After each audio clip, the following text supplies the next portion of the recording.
Black magic.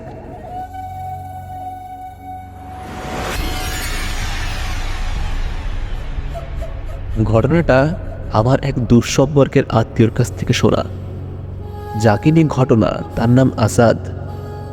ঘটনাটা এরকম: আসাদ 1971 সালের মুক্তিযুদ্ধকালীন সময়ে বরিশালের কোনো এক স্থানে সরকারি চাকরিজীবী ছিলেন। পাকিস্তানি মিলিটারিরা যখন বরিশাল আক্রমণ করে তখন উনি মুক্তিযুদ্ধে যোগ দেন। বরিশালের বাবুগঞ্জ নামক জায়গায় এক ক্যাম্পে তিনি প্রশিক্ষণ নেন। ওই সময়ে এক রাতে তিনি প্রাকৃতিক কাজে ক্যাম্পের পাশের জঙ্গলে যান আর ভুলবশত একটি পুরনো কবরের উপর বসে পড়েন। তখন তিনি তার চারপাশে কিছু শব্দ শুনতে পান।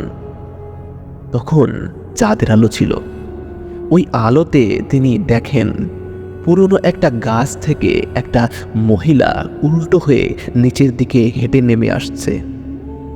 মহিলাটির চোখ বলতে কিছুই ছিল না। মহিলাটি দেখতে দেখতে তার খুব কাছে চলে আসে। তিনি কি করবেন কিছুই বুঝতে পারছিলেন না, এমনকি দৌড় দেওয়ার শক্তিও হারিয়ে ফেলেছিলেন। তখন তিনি দেখেন মহিলাটির মাথা ফাটা, আর ফাটা জায়গা থেকে রক্ত ঝরছে। কিছু রক্ত কাপড়ে লেগে আছে আর চুলগুলো এলোমেলো। মহিলাটি ওনাকে ধরার জন্য হাত বাড়ালে তিনি দৌড় দেন। কিছু সময় পর তিনি পিছে তাকিয়ে দেখেন যে কয়েকটি অনেক বড় আকারের শূকর তার দিকে দৌড়ে আসছে। এটা দেখে তিনি আরো জোরে ভয়ে দৌড় দেন এবং একটা গাছের সাথে বাড়ি খেয়ে অজ্ঞান হয়ে যান। ক্যাম্পে ফিরছে না দেখে তার সঙ্গীরা তাকে খুঁজতে বের হয় এবং জঙ্গলের পাশে পায়।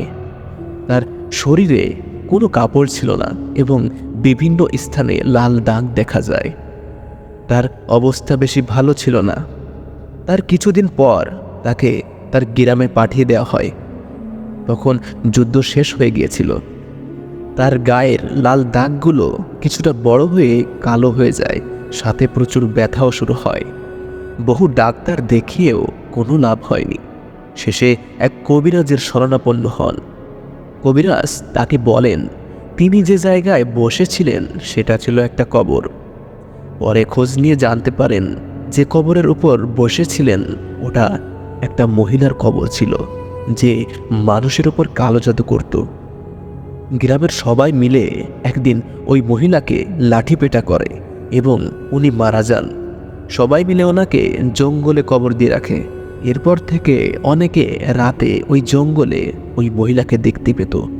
যাদের ভাগ্য ভালো তারা বেঁচে ফিরত, আর যারা এর খপ্পরে পড়েছে তাদের কেউ মারা যেত, আর যারা বেঁচে ফিরত তাদের শরীরে লাল দাগ দেখা দিত, যা কিছুদিন পর কালো হয়ে পচা শুরু করত, আর অবশেষে সে মারা যেত।